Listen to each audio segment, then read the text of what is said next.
À 7h42, le 6 mars 1945, le caporal Clarence Smoyer se tenait accroupi à l'intérieur de la tourelle d'un char M26 Pershing dans les rues encombrées de décombres de Cologne.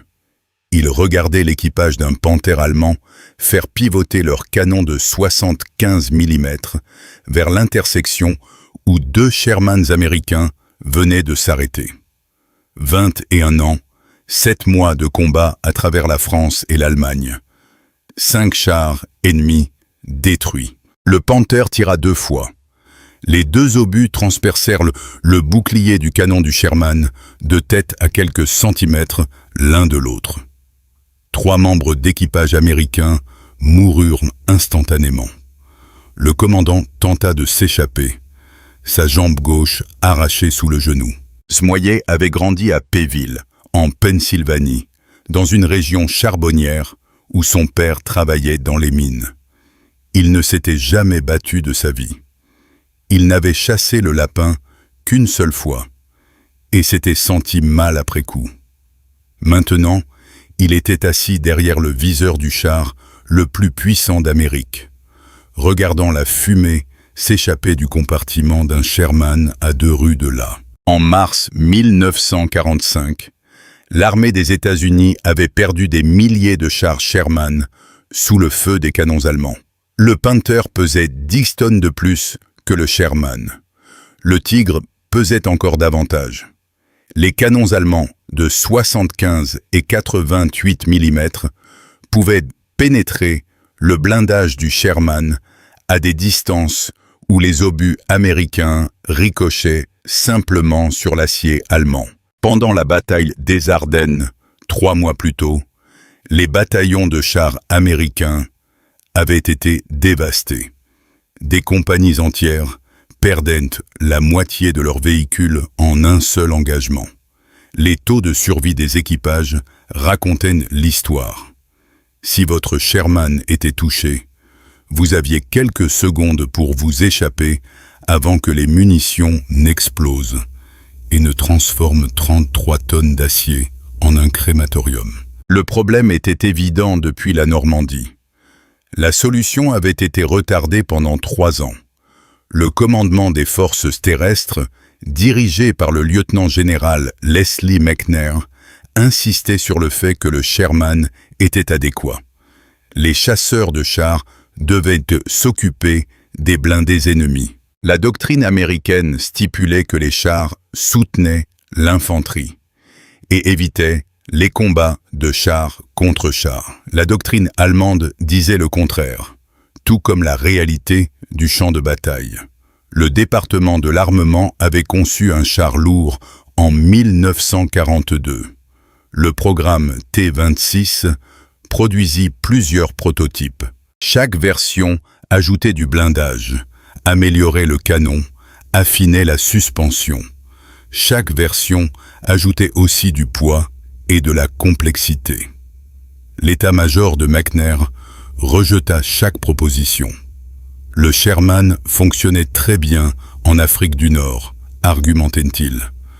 Pourquoi réparer ce qui n'était pas cassé? En 1944, cet argument tuait les tankistes américains. La bataille des Ardennes changea tout. 400 chars allemands, dont des Panthers et des Tigres royaux, s'écrasèrent contre les lignes américaines en décembre 1944. Les équipages de Sherman se battirent courageusement et moururent rapidement. Après les Ardennes, personne ne pouvait plus prétendre que le Sherman était suffisant. En janvier 1945, les 20 premiers chars T-26-3, plus tard désignés M26 Pershing, arrivèrent au port belge d'Anvers. Le général Omar Bradley les répartit entre 2 divisions vétéranes, 10 pour la 3e blindée, 10 pour la 9e blindée. Les chars atteignirent un centre de maintenance près d'Aix-la-Chapelle en Allemagne le 17 février. Les commandants de division envoyèrent leurs meilleurs équipages pour l'entraînement. Le Pershing avait une transmission différente de celle du Sherman, mais des commandes similaires. Chaque équipage tira 28 obus pour se familiariser avec le canon principal de 90 mm. La flamme était plus grande. Le recul était plus brutal. Le bruit faisait siffler les oreilles, même à travers le casque de l'interphone. Smoyer se souvenait de son premier tir d'essai. Une ferme se tenait à 1200 yards de distance. Le major général Maurice Rose, commandant de la 3e division blindée, se tenait à 20 pieds derrière le char avec son état-major. Rose avait ordonné la cible, la cheminée de la ferme.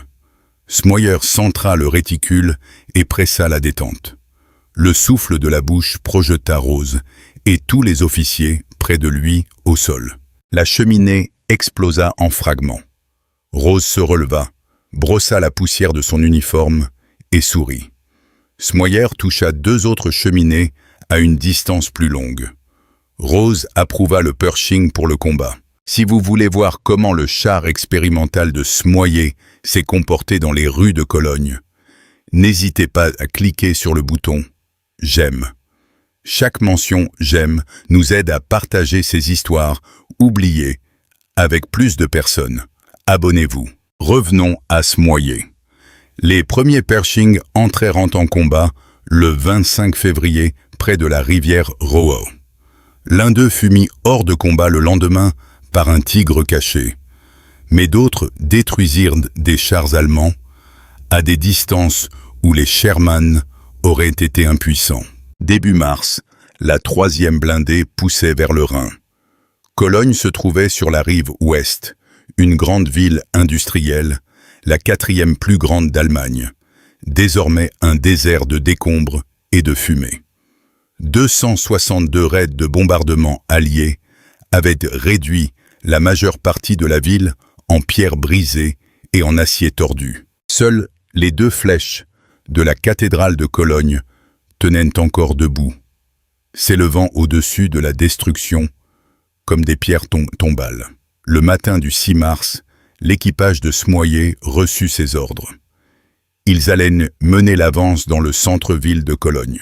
Leur Pershing, l'un des 20 seuls dans toute l'Europe, serait le premier à chaque intersection, le premier à essuyer le feu de chaque canon anti-char caché. Rose lui-même les avait choisis pour la mission. C'était censé être un honneur. Smoyer toucha la petite Bible dans sa poche de poitrine et regarda les rues devant lui se rétrécir dans l'ombre. Le Pershing s'élança en avant à 8 heures. Le sergent-chef Robert Early commandait depuis la tourelle. Le caporal John Derrigy chargeait les obus de 90 mm. Le soldat Homer Davis aidait à la mitrailleuse de proue. Le soldat William McVeigh conduisait. Smoyer maniacite le canon principal. Ils formaient un équipage depuis septembre 1944, combattant à travers les haies de Normandie et les congères des Ardennes dans un Sherman. Il y a 3 semaines, ils avaient reçu le Pershing. L'équipage avait nommé son char Eagle Sept, d'après les Eagles de Philadelphie. Cologne avait été la 4e plus grande ville d'Allemagne, 1 million d'habitants, avant la guerre. Maintenant, il en restait peut-être 40 000, cachés dans des caves et des tunnels de métro sous des montagnes de décombres. Les rues étaient des canyons de maçonnerie brisée. Des immeubles d'habitation de 3 étages s'étaient effondrés sur la chaussée.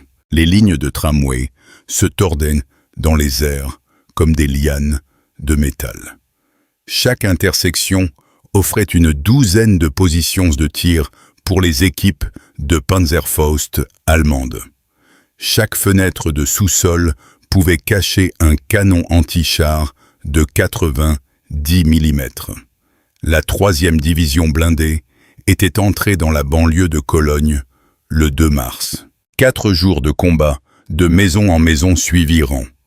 Les défenseurs allemands utilisaient l'infrastructure de la ville contre les Américains.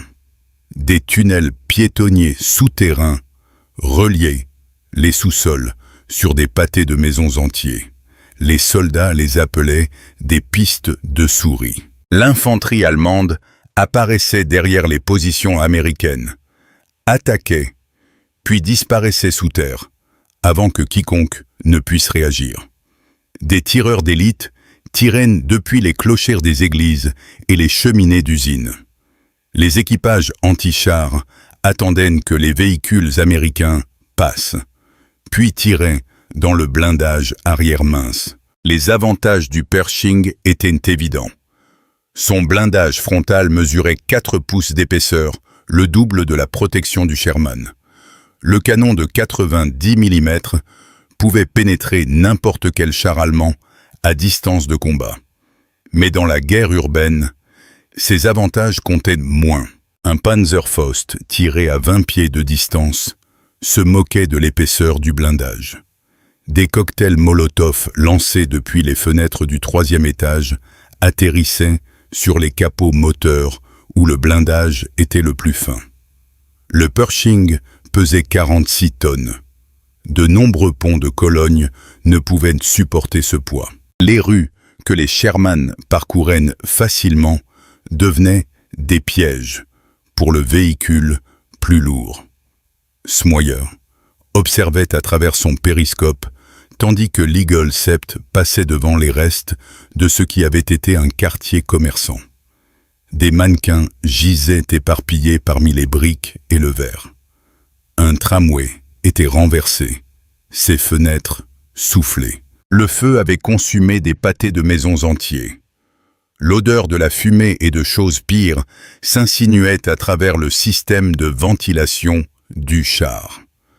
Tous les 40 yards, le Pershing s'arrêtait pendant que McVeigh vérifiait les obstacles.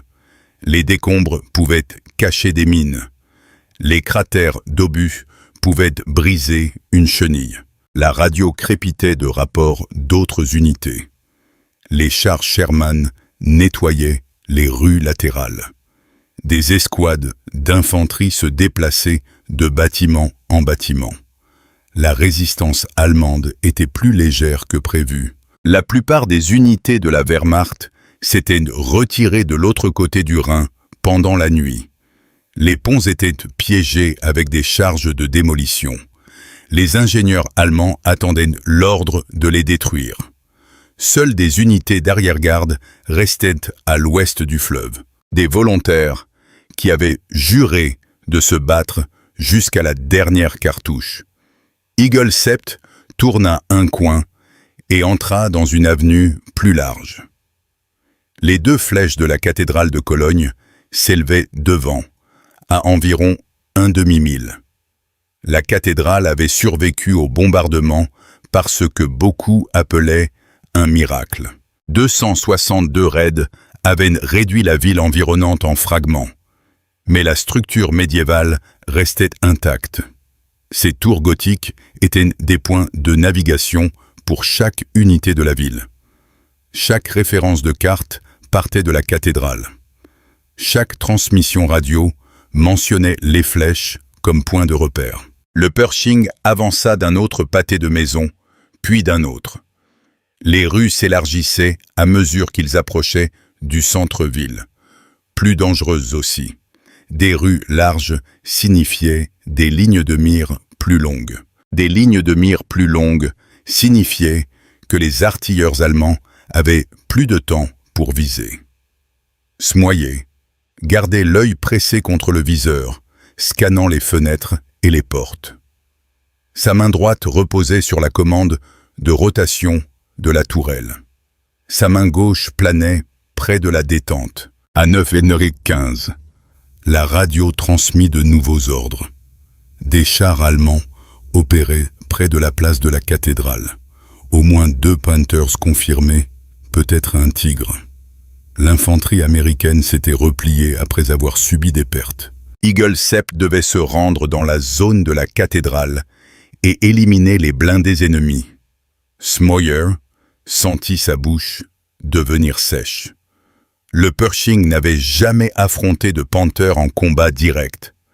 Chaque membre d'équipage connaissait les statistiques. Le blindage frontal du Panther mesurait 5 poussées d'épaisseur. Son canon de 75 mm pouvait pénétrer 6 pouces d'acier à 1000 yards. En Afrique du Nord et en Normandie, des Panthers isolés avaient détruit des pelotons américains entiers. Le moteur du Pershing grondait alors que McVeigh augmentait la vitesse. Les flèches de la cathédrale grandissaient à travers le périscope. Quelque part devant, des équipages de chars allemands attendaient. Eagle 7 approcha du quartier de la cathédrale à 9h30. Les rues se rétrécirent à nouveau. Les bâtiments encore debout s'élevaient sur 4 ou 5 étages, créant des canyons urbains où la lumière du soleil atteignait à peine le pavé.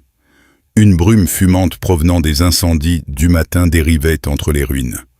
McVeigh ralentit le Pershing à une vitesse de marche. Le char de 46 tonnes faisait moins de bruit à bas régime, mais chaque révolution des chenilles résonnait encore sur les murs de maçonnerie. Smoyer faisait pivoter la tourelle lentement, couvrant le côté gauche de la rue, pendant que Davis surveillait le côté droit à travers son périscope de mitrailleuse de proue. Le canon de 90 mm balayait les vitrines et les entrées d'allées. Des fenêtres vides fixaient en retour comme des orbites dans un crâne. Cette section de Cologne avait été un quartier commercial avant la guerre. Grands magasins, cafés, immeubles de bureaux. C'était maintenant un labyrinthe d'effondrements et d'ombres où n'importe quelle porte pouvait cacher une équipe de Panzerfaust. La radio transmettait par courtes rafales. 2 compagnies d'infanterie américaines étaient bloquées à 3 pâtés de maison à l'est de la cathédrale. Des tirs de mitrailleuses allemandes provenaient de plusieurs positions. Des obus de mortier tombaient sur leur emplacement. Ils avaient besoin d'un soutien blindé, mais aucun Sherman ne pouvait les atteindre. Les rues d'accès étaient bloquées par les décombres. Seule la large avenue que l'Eagle 7 suivait offrait un chemin dégagé vers la place de la cathédrale. Une autre transmission arriva. 2 chars Sherman de la compagnie F avaient tenté d'atteindre la cathédrale par le nord. Tous 2 opéraient sans soutien d'infanterie, ce qui était dangereux en terrain urbain, mais les fusiliers de la compagnie F étaient engagés ailleurs. Les Sherman avaient l'ordre de reconnaître la place, d'identifier les positions ennemies, puis de se retirer et d'attendre les renforts. Early accusa. Réception de la transmission. Eagle 7 ferait la liaison avec les Sherman de la compagnie F près de la cathédrale. 3 chars américains pourraient supprimer les positions ennemies assez longtemps pour que l'infanterie avance.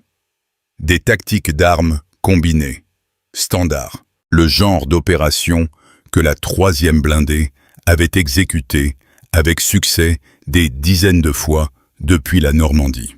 Le Pershing passa devant un semi-chenillé allemand calciné. Son équipage gisait à proximité, tué par des tirs de mitrailleuses américaines au cours des 24 heures précédentes. Au-delà du semi-chenillé, la rue s'ouvrait sur une petite place. Une fontaine se tenait au centre, sèche et marquée par des éclats d'obus. L'avenue continuait tout droit vers les flèches de la cathédrale. À 9 heures, le 47, Smoyer entendit le son à travers son casque. 2 détonations rapides, de gros calibre, résonnant de quelque part devant. Puis le silence. Puis une 3e détonation. Des tirs de chars. Sans aucun doute, des tirs de chars. Le craquement caractéristique des obus à haute vélocité frappant des plaques de blindage suivit un instant plus tard. La radio explosa de transmissions frénétiques. Un Sherman de la compagnie F avait été touché. L'équipage évacuait. Le 2e Sherman essuyait des tirs. Position du char allemand inconnue, mais proche de la cathédrale. Toutes les unités étaient avisées qu'un panthère opérait à proximité de la cathédrale. La voix d'Early passa par l'interphone, calme malgré la situation. Eagle Sept continuerait d'avancer. Ils étaient le seul char américain en position de s'engager. Les Sherman de la compagnie F étaient probablement détruits ou immobilisés. L'infanterie ne pouvait pas avancer tant qu'un char allemand contrôlait la place. La mission n'avait pas changé. Éliminer les blindés ennemis. McVeigh changea de vitesse. Le Pershing accéléra légèrement, toujours lentement par rapport aux standards de rase campagne, mais plus vite que le rythme prudent qu'ils avaient maintenu. La vitesse signifiait du bruit. Le bruit signifiait que les Allemands les entendraient venir, mais la vitesse signifiait aussi moins de temps exposés dans une position donnée. Le combat urbain était un calcul de risque. Smoyer vérifia ses munitions. Le râtelier de secours contenait 6 obus de 90 mm à portée de main. 3 perforants, 3 explosifs. Derrigui avait disposé plus d'obus dans la tourelle, organisée par type. Dans un engagement prolongé, il pouvait tirer 20 obus avant de devoir se réapprovisionner dans le stockage de la caisse. Contre un Panther, le combat se terminerait probablement après les 2 ou 3 premiers coups. Soit l'Eagle Sept détruirait le char allemand rapidement, soit le char allemand détruirait l'Eagle Sept. Les combats de blindés contre blindés duraient rarement longtemps. La rue devant eux s'incurvait légèrement vers la gauche. Au-delà de la courbe, la place de la cathédrale serait visible. Quelque part sur cette place, ou dans les rues adjacentes, un équipage de Panthers attendait. Ils avaient déjà tué au moins 3 tankistes américains. Ils savaient que d'autres Américains arrivaient. Smoyer pressa son œil contre le coussin en caoutchouc du viseur. Son doigt se déplaça vers la détente. La commande de rotation de la tourelle semblait solide sous sa main droite. Eagle 7 prit le virage à 15 miles par heure, les chenilles cliquetant sur le pavé brisé, l'échappement s'échappant des grilles du moteur. Les flèches de la cathédrale remplissaient les blocs de vision avant. La place de la cathédrale apparut à 9h52. La structure gothique dominait l'horizon, ses 2 flèches s'élevant à 516 pieds au-dessus des décombres. La place devant la cathédrale mesurait environ 300 yards de large. Autrefois pavée de pierre, elle était maintenant couverte de cratères d'obus et de débris. Le pont Hohenzollern était visible au-delà de la cathédrale, enjambant le Rhin. Les ingénieurs allemands l'avaient piégé avec suffisamment d'explosifs pour faire tomber toute la structure dans le fleuve. La fumée dérivait sur la place, à cause des incendies brûlant encore dans les bâtiments voisins. À travers la brume, Smoyer pouvait voir le premier Sherman. Il restait immobile au milieu d'une rue perpendiculaire à l'avenue de l'Eagle Sept. Le char était légèrement incliné, comme s'il s'était arrêté brusquement. De la fumée s'échappait de la trappe ouverte du commandant. Le tube du canon pointait vers le ciel à un angle étrange. McVeigh arrêta l'Eagle 7 à un pâté de maison de la place. Le Pershing se trouvait dans l'ombre d'un immeuble de bureaux partiellement effondré. De cette position, l'équipage pouvait observer la place sans s'exposer. Early étudia la scène à travers ses blocs de vision. Le Sherman avait été touché au moins 2 fois, probablement en quelques secondes. Un tir de précision, un tir de professionnel. L'équipage du char allemand connaissait son métier. Le 2e Sherman n'était pas visible de la position de l'Eagle Sept. Les transmissions radio le plaçaient quelque part sur le bord nord de la place, également immobilisé. Cela signifiait que le char ou les chars allemands avait des champs de tir dégagés couvrant plusieurs accès à la cathédrale. Tout véhicule américain tentant de traverser la place serait immédiatement pris pour cible. Early prit sa décision. Il allait faire une reconnaissance à pied. Laisser le Pershing exposé et immobile était dangereux, mais avancer à l'aveuglette dans une embuscade préparée était pire. Il devait voir la position du char allemand avant d'engager l'Eagle Sept dans l'attaque. Il sortit de la trappe de la tourelle et sauta dans la rue. Un soldat américain apparut d'une porte à 30 yards devant. Le sergent technique Jim Bates, du corps des transmissions de l'armée. Il portait une caméra 16 mm et un sac à dos chargé de chargeurs de film. Bates avait été chargé de documenter les opérations de la 3e division blindée depuis la Normandie. Il filmait des images de combat, interviewait des soldats, enregistrait la libération des villes et des cités. Ces images apparaissaient dans les actualités projetées dans les cinémas américains. Bates était avec une escouade d'infanterie quand le premier Sherman avait été touché. Il avait filmé la lueur du départ du char allemand, l'impact sur la tourelle du Sherman, l'équipage tentant de s'échapper. Il avait des images claires de tout au-dedans de tout l'engagement. Maintenant, il en voulait plus. La présence d'un char lourd américain à Cologne était une nouvelle d'importance. Une bataille entre le Pershing et un Panther allemand serait extraordinaire. Early et Bates avancèrent ensemble, restant près des murs des bâtiments.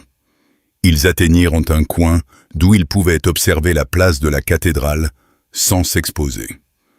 Early scanna la place méthodiquement. Le Sherman immobilisé était clairement visible.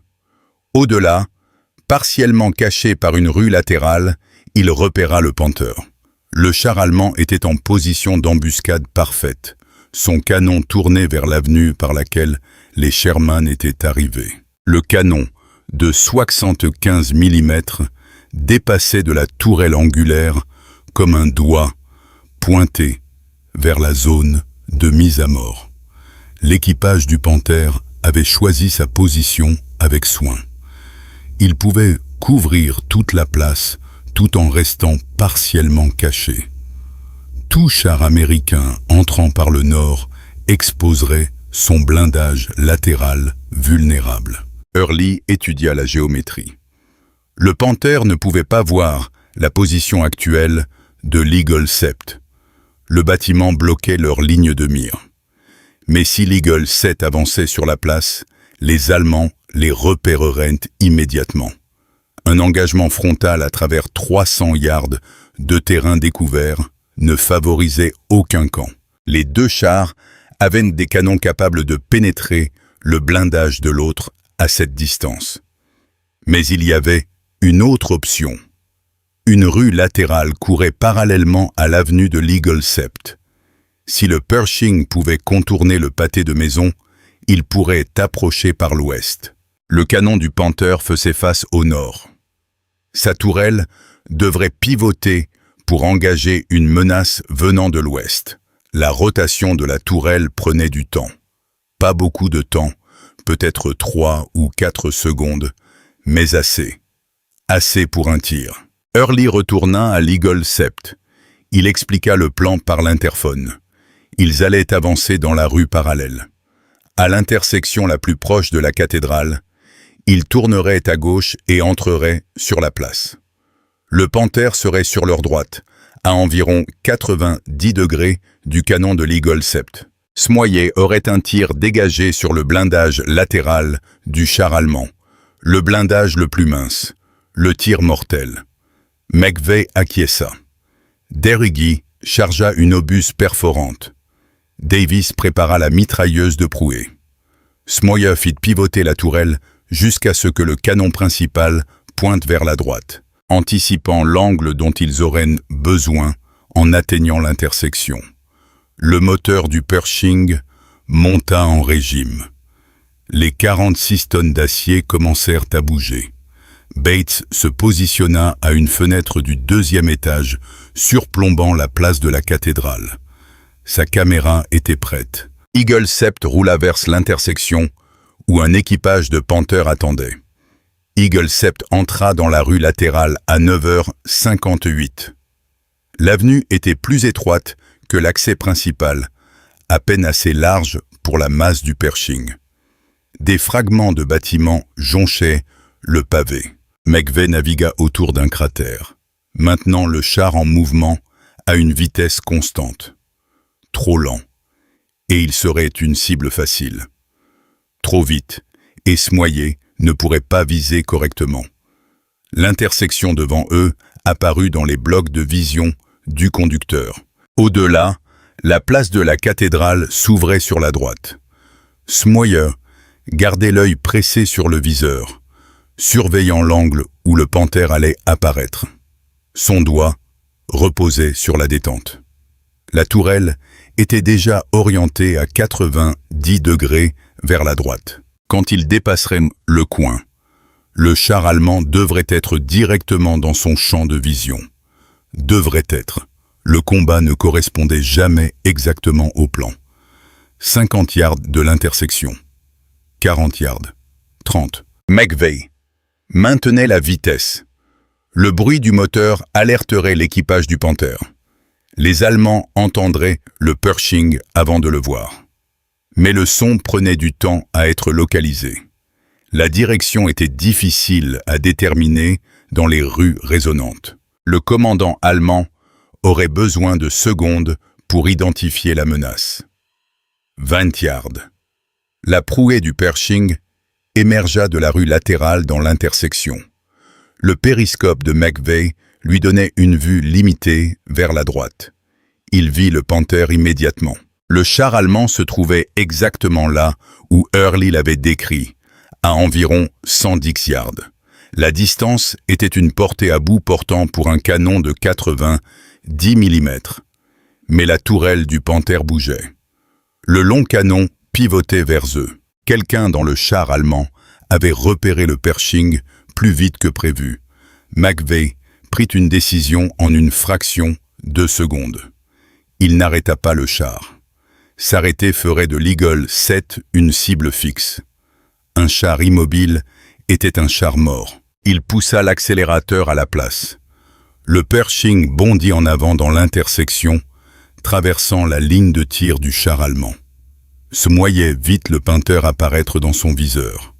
La tourelle angulaire, le long canon, la bouche sombre pivotant vers lui. Chaque instinct lui criait qu'il regardait directement dans le canon d'une pièce de 75 mm capable de pénétrer son blindage à cette distance. L'entraînement prit le dessus. Smoyer n'attendit pas que le Pershing s'arrête. Les chars américains tiraient rarement en mouvement. Le canon n'était pas stabilisé. La précision chutait considérablement lorsque le véhicule bougeait, mais s'arrêter signifiait mourir. Il compensa le mouvement, anticipa légèrement la cible et pressa la détente. Le canon, de 90 mm, tira à 9h59 et 12 secondes. L'obus perforant traversa 5 yards d'espace ouvert en une fraction de seconde. Il frappa la face de la tourelle du Panther, juste sous le mantelet du canon. L'impact était visible même à travers l'éclair et la fumée du départ. Une pluie d'étincelles jaillit du point de contact. Des fragments de métal éclatèrent sur la surface intérieure, se transformant en éclats meurtriers à l'intérieur du compartiment de l'équipage. À l'intérieur du Panther, l'oberlieutenant Wilhelm Bartelbort tenta de traiter ce qu'il voyait. Le char qui était apparu à l'intersection était trop bas et anguleux pour être un Sherman. Il ressemblait presque à un char allemand. Il hésita. Était-ce un allié? La question dura peut-être une demi-seconde. Puis l'impact arriva. McVeigh immobilisa le Pershing au milieu de l'intersection. Entièrement exposé maintenant. pas de couverture. Mais l'immobilité signifiait que Zmoje pouvait viser correctement. Derigi avait déjà un autre obus perforant entre les mains. La culasse était ouverte. Il enfonça l'obus et verrouilla la culasse. Zmoje n'avait pas quitté le viseur des yeux. Le premier coup avait frappé haut. Un bon coup, mais pas catastrophique. Le Panther était toujours opérationnel. Il ajusta son point de visée plus bas, ciblant le côté de la caisse juste sous l'anneau de la tourelle. Le blindage latéral du Panther était plus mince que l'avant, 40 mm au lieu de 80. Le canon de 90 mm pouvait pénétrer 40 mm facilement. Il tira à nouveau à 9h59 et 17 secondes. Le deuxième obus frappa le côté droit du Panther, pénétrant la plaque de blindage et continuant à travers le compartiment de l'équipage. Le projectile sortit par le blindage du côté gauche, laissant 2 trous de la taille d'une assiette. À l'intérieur du char, les systèmes commencèrent à lâcher. Les circuits hydrauliques se rompirent. Les munitions s'enflammèrent. Bartelborth ouvrit sa trappe et sauta. Il atterrit sur la rue derrière le Panther, à l'opposé du Pershing. 3 autres membres d'équipage suivirent, sortant précipitamment des trappes, alors que la fumée commençait à s'échapper du compartiment moteur. Un homme ne put sortir. Zmoje tira une 3e fois à 9h59 et 23 secondes. L'obus frappa le bas de la tourelle, juste au-dessus de l'endroit où la caisse rejoignait le panier de la tourelle. Le feu jaillit du point d'impact. Les flammes se propagèrent rapidement, alimentées par les fuites de carburant et le fluide hydraulique brûlant. En quelques secondes, tout le Panther fut englouti. À la fenêtre du 2e étage, Jim Bates garda sa caméra en marche. Il avait capturé tout l'engagement. 45 secondes entre le premier tir et l'embrasement du Panther. Le film montrait tout. Le Pershing entrant dans l'intersection, le canon allemand pivotant, les lueurs des départs, les impacts, l'équipage s'échappant. Zmoje s'écarta du viseur.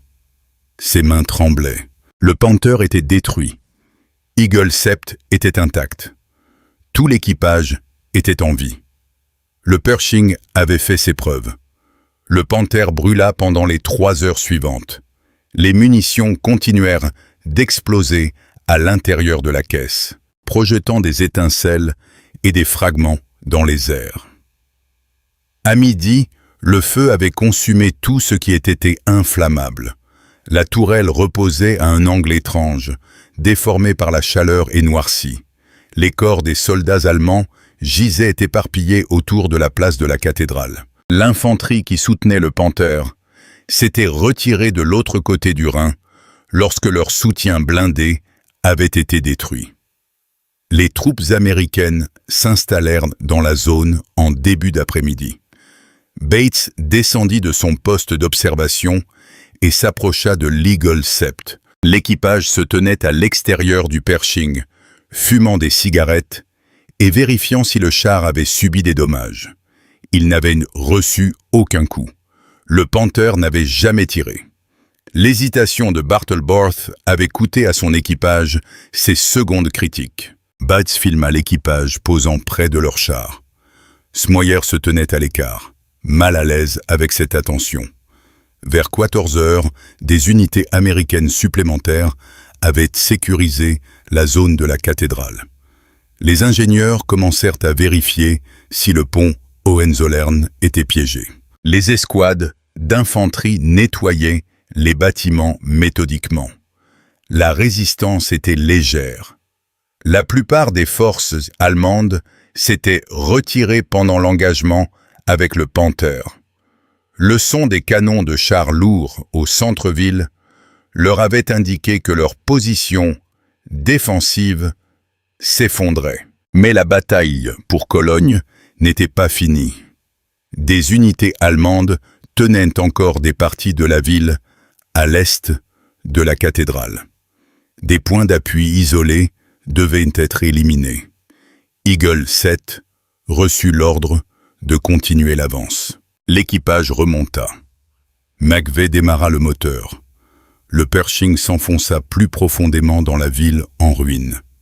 À 14h32, Eagle 7 entra dans une rue étroite à quelques pâtés de maisons de la cathédrale. Bâtiments s'élevaient des deux côtés, créant un couloir à peine plus large que le char lui-même.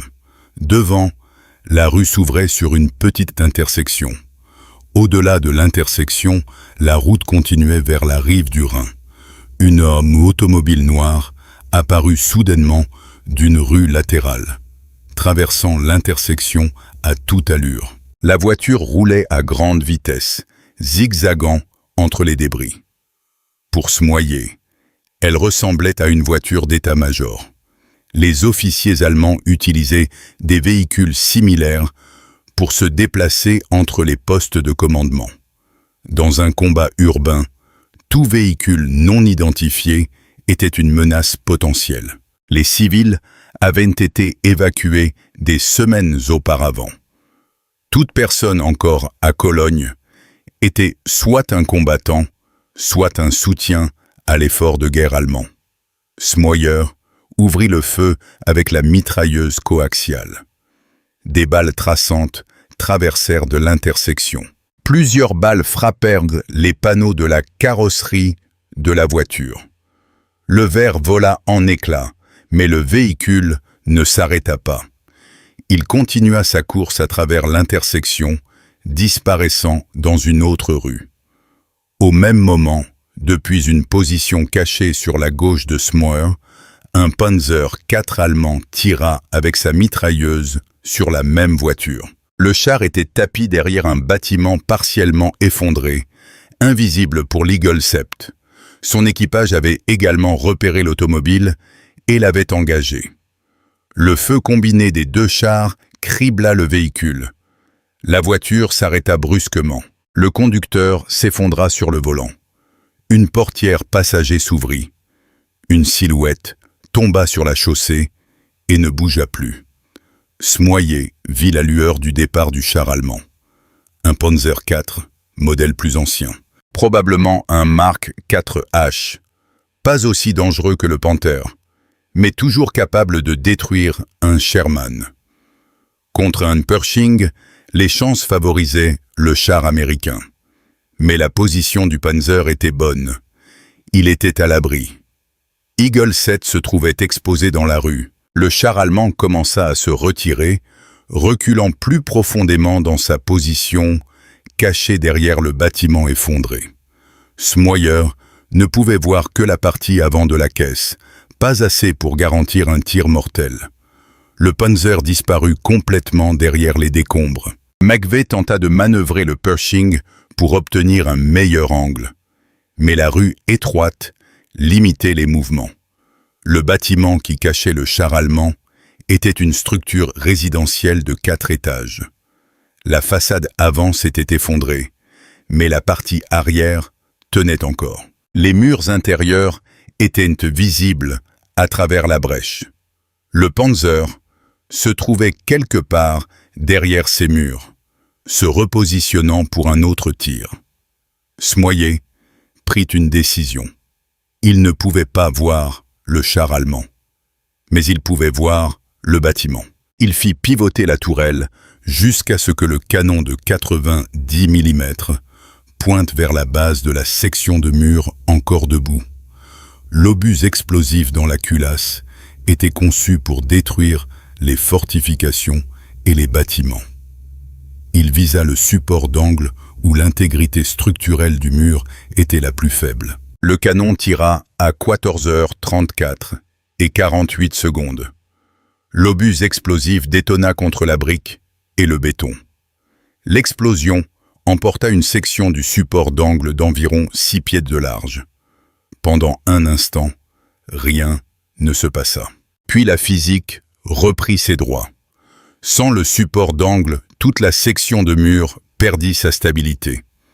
4 étages de maçonnerie et de poutres en bois commencèrent à s'effondrer vers l'intérieur. Le bâtiment s'écroula sur lui-même dans une cascade de poussière et de fragments. Des tonnes de décombres s'abattirent, remplissant l'espace où le Panzer IV était caché. Le bruit résonna dans la rue comme le tonnerre. Des nuages de poussière tourbillonnèrent, occultant la visibilité pendant plusieurs secondes. Quand la poussière retomba, le bâtiment n'était plus là. À sa place se dressait une montagne de pierres brisées et de métal tordu. Quelque part sous cette pile, un char allemand glissait enseveli. À l'intérieur de ce char, le mitrailleur de 18 ans Gustav Schäfer et son commandant eurent quelques secondes pour s'échapper, avant que les décombres ne les enferment définitivement. Schäfer et son chef de char s'extirpèrent du Panzer IV par la trappe de la tourelle. Les décombres couvraient la caisse du char. La poussière remplissait l'air, si épaisse qu'il était difficile de respirer. Ils grimpèrent par-dessus la maçonnerie brisée et les poutres en acier tordu, s'éloignant du char américain avant que d'autres obus n'arrivent. Le reste de leur équipage resta à l'intérieur du véhicule enseveli, tentant de s'extraire par d'autres trappes. En quelques minutes, les 4 membres d'équipage s'étaient échappés. Ils disparurent dans les ruines, se dirigeant vers le Rhin. À la tombée de la nuit, ils avaient traversé le fleuve et s'étaient rendus à la police militaire américaine. Eagle 7 continua ses opérations à Cologne pendant encore 2 jours. La ville tomba complètement aux mains des forces américaines le 8 mars. Les ingénieurs sécurisèrent le pont Hohenzollern avant que les équipes de démolition allemandes ne puissent le détruire. Mais d'autres ponts sur le Rhin avaient été sautés. La cathédrale restait intacte, monument gothique s'élevant au-dessus de la dévastation. Les images de Bath sur l'engagement du Panthère atteignirent les monteurs d'actualité en 1 semaine. Le film parut dans les cinémas américains à la fin mars. La sœur de Smoyer le vit dans un cinéma local en Pennsylvanie. Elle reconnut son frère et emmena leurs parents voir la projection le lendemain. La 3e division blindée ne se reposa pas. Le 10 mars, ils avançaient vers l'est au-delà du Rhin, s'enfonçant davantage en Allemagne. La résistance variait. Certaines villes se rendaient sans combattre. D'autres endroits nécessitaient un nettoyage maison par maison. La Wehrmacht se désintégrait, mais des unités isolées continuaient de suivre les ordres. Des fanatiques et des troupes de la SS se battaient jusqu'à la mort. Des membres des jeunesses hitlériennes se jetaient sur les chars américains avec des Panzerfaust. Le 30 mars, le major général Maurice Rose chevauchait en tête d'une colonne au sud de Paderborn. Son style de commandement n'avait pas changé. Il dirigeait toujours depuis les positions avancées. Vers 18 heures, sa Jeep rencontra une unité de chars allemands qui avait percé les lignes américaines. Des chars Tigre bloquaient la route devant eux. Le chauffeur de Rose tenta de s'échapper, mais un chef de char Tigre leur coupa la route. Le soldat allemand émergea de la trappe, de la tourelle, et pointa un pistolet mitrailleur vers la Jeep. Rose porta la main à son étui, soit pour rendre son arme, soit pour résister. L'Allemand tira. Rose fut touché à plusieurs reprises et mourut instantanément. Il était l'officier américain le plus haut gradé tué par le feu ennemi sur le théâtre européen. Son corps fut récupéré le lendemain par des éléments de la 3e division blindée. L'unité de Smoyer faisait partie de l'opération de récupération. La mort de Rose affecta toute la division. Les soldats qui avaient servi sous ses ordres depuis l'Afrique du Nord eurent du mal à accepter cette perte. Il avait été un commandant exigeant, mais juste. Il avait pris les mêmes risques qu'il demandait à ses hommes. Ses funérailles eurent lieu au cimetière américain des Pays-Bas à Margraten. Des milliers de personnes y assistèrent. La guerre continua. La 3e blindée poussa vers l'est tout au long du mois d'avril. À la fin avril, les unités allemandes se rendaient en masse. La Wehrmacht avait cessé d'exister en tant que force de combat organisée. Le 7 mai, l'Allemagne se rendit sans condition. Le 8 mai fut déclaré jour de la victoire en Europe. Zmoje resta en Allemagne pendant tout l'été au sein de la force d'occupation. Eagle Sept fut finalement renvoyé aux États-Unis pour être exposé et étudié. Le département de l'armement voulait analyser les performances au combat du Pershing.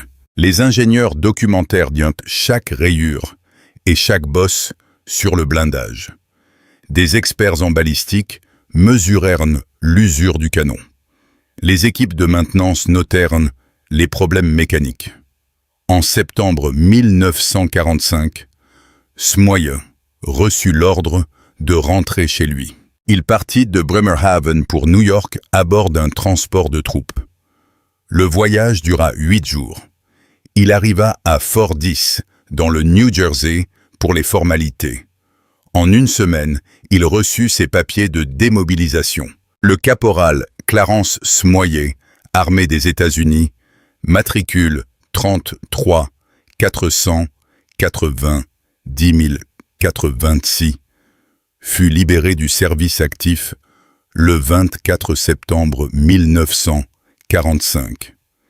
Il retourna en Pennsylvanie, à Lehighton, où ses parents vivaient encore, retrouvant les rues familières et les gens qui se souvenaient de lui comme du gamin tranquille qui n'avait jamais voulu se battre. Il trouva du travail dans une cimenterie. Il épousa Melba Whitehead en 1946. Ils eurent 3 enfants. Il parlait rarement de la guerre, mais la guerre n'en avait pas fini avec lui. La nuit, il rêvait de Cologne, des flèches de la cathédrale s'élevant au-dessus de la fumée, du panthère brûlant sur la place, et d'une automobile noire traversant une intersection à toute allure, prise entre les canons américains et allemands, d'une silhouette tombant de la portière passager sur les pavés. Cette image allait hanter Clarence pendant les 68 années suivantes. Pendant des décennies, Zmoje porta le poids de ce moment. La femme dans la voiture, la silhouette qui était tombée dans la rue. Il ne savait pas qui elle était. Il ne savait pas si ces balles l'avaient tuée ou si c'était le tir du char allemand qui en était responsable. Il savait seulement qu'elle était morte et qu'il avait pressé la détente. Sa femme Melba remarqua les cauchemars. Il se réveillait en donnant des coups de poing à des ennemis que lui seul pouvait voir. Les souvenirs étaient si vifs que les décennies semblaient n'être que des jours. Son fils Barry mourut d'une overdose d'héroïne dans les années 70. Melba développa la maladie d'Alzheimer et finit par oublier son nom. Elle s'éteignit en 2017 après 71 ans de mariage. Les personnes qui avaient ancré la vie civile de Zmoje étaient parties. La guerre restait. En 1996, à 73 ans, Zmoje vit pour la première fois les images de Cologne filmées par Jim Bates. Un documentaire sur la 3e division blindée incluait le duel de la cathédrale. Mais les images montraient aussi quelque chose que Zmoje n'avait jamais vu clairement pendant la bataille. L'automobile noire, les tirs de mitrailleuses, la passagère tombant de la voiture, une femme, jeune, morte. L'image confirma ce que Zmoje craignait depuis 50 ans. Il avait tué une civile. Cette connaissance fut écrasante, mais elle créa aussi un besoin de résolution. Il voulait savoir qui elle était. Il voulait s'excuser auprès de sa famille. Il voulait le pardon, bien qu'il ne pensât pas le mériter. En 2013, à 89 ans, Smoyer retourna à Cologne. Un journaliste allemand avait fait des recherches sur l'incident et identifié la victime, Katharina Esser, 26 ans, la plus jeune de 4 sœurs. Elle s'était occupée de ses parents pendant que ses sœurs s'étaient mariées. Elle travaillait comme employée dans une épicerie et suivait des cours du soir en économie domestique. Le 6 mars 1945, elle et son patron avaient tenté de s'échapper de la ville. Ils avaient été pris entre deux feux. Le journaliste organisa une rencontre sur la tombe d'Esser. Smoyer arriva en s'attendant à être seul avec sa culpabilité. Au lieu de cela, il trouva Gustav Schäfer qui l'attendait. Le mitrailleur allemand dont le Panzer IV avait également tiré sur la voiture. L'homme qui avait été enseveli sous les décombres lorsque Smoyer avait fait s'effondrer le bâtiment. Ils avaient tous deux 88 ans de plus qu'en 1945. Tous deux portaient le même souvenir. Tous deux croyaient avoir tué Katharina Esser. Ils se rencontrèrent sur les marches de la cathédrale. Smoyer tendit la main. Schäfer la prit. Ils marchèrent ensemble vers la fosse commune, où Esser était enterré avec d'autres victimes civiles. Aucun des deux hommes ne savait quelle balle l'avait tué. Peut-être les deux, peut-être aucune. Le chaos du combat urbain rendait toute certitude impossible. Ce qui importait, c'était qu'ils avaient tous deux tiré. Ils partageaient la responsabilité. Ils partageaient la culpabilité. Schäfer plaça des roses jaunes sur la tombe. Smoyer s'agenouilla pour faire de même et perdit l'équilibre. Schäfer le rattrapa avant qu'il ne tombe. Deux vieux hommes qui avaient tenté de s'entretuer 68 ans plus tôt se soutenaient maintenant l'un l'autre. Ils devinrent amis. Des lettres traversèrent l'Atlantique. Des appels vidéo relièrent la Pennsylvanie et l'Allemagne. Ils discutaient de la guerre non plus comme des ennemis, mais comme des hommes qui y avaient survécu et qui tentaient de la comprendre. Schäfer mourut en 2017. Smoyer envoya des fleurs aux funérailles avec un mot. « Je ne t'oublierai jamais, ton frère d'armes, Clarence ». Le 18 septembre 2019, Clarence Smoyer reçut la Bronze Star pour sa bravoure. Lors d'une cérémonie à Washington, il avait 95 ans, dernier membre survivant de l'équipage de l'Eagle Sept. Les autres membres de l'équipage reçurent leur médaille à titre posthume. Leurs familles les acceptèrent en leur nom. Clarence Smoyer mourut le 30 septembre 2022 à son domicile d'Allentown, en Pennsylvanie. Il avait 99 ans. Chaque 6 mars depuis 2013, des roses jaunes apparaissent sur la tombe de Katharina Esser à Cologne. Quelqu'un se souvient. Quelqu'un s'excuse encore. Le panthère se trouve toujours devant la cathédrale de Cologne sur les vieilles photographies, en train de brûler. Le Pershing qui l'a détruit se trouve au Musée national de l'armement et de la cavalerie. Les images filmées existent toujours. 45 secondes qui ont changé la façon dont l'Amérique comprenait la guerre blindée. Mais la véritable histoire n'a jamais porté sur les chars. Elle portait sur des hommes qui sont allés à la guerre, qui ont tué parce qu'ils en avaient reçu l'ordre et qui ont passé le reste de leur vie à essayer de faire la paix avec ce qu'ils avaient fait. Si cette histoire vous a touché autant qu'elle nous a touchés, faites-moi une faveur. Cliquez sur le bouton j'aime. Chaque mention j'aime dit à YouTube de montrer cette histoire à plus de personnes. Cliquez sur s'abonner et activez les notifications. Nous sauvons chaque jour des histoires oubliées, des archives poussiéreuses, des histoires de tankistes qui n'ont jamais voulu se battre. mais qui sont devenus les meilleurs dans ce qu'ils faisaient. Des gens réels, un héroïsme réel, une culpabilité réelle, une rédemption réelle. Laissez un commentaire dès maintenant et dites-moi nous d'où vous nous regardez. Regardez-vous depuis la France, la Belgique, le Canada, la Suisse ou ailleurs. Notre communauté s'étend sur le monde entier. Vous n'êtes pas seulement un spectateur, vous participez à la survie de ces mémoires. Donnez-nous votre localisation. Dites-nous si quelqu'un dans votre famille a servi. Faites-nous simplement savoir que vous êtes là. Merci d'avoir regardé. Et merci de faire en sorte que Clarence Smoyer et Katharina Esser ne disparaissent pas dans le silence. Ces personnes méritent que l'on se souvienne d'elles.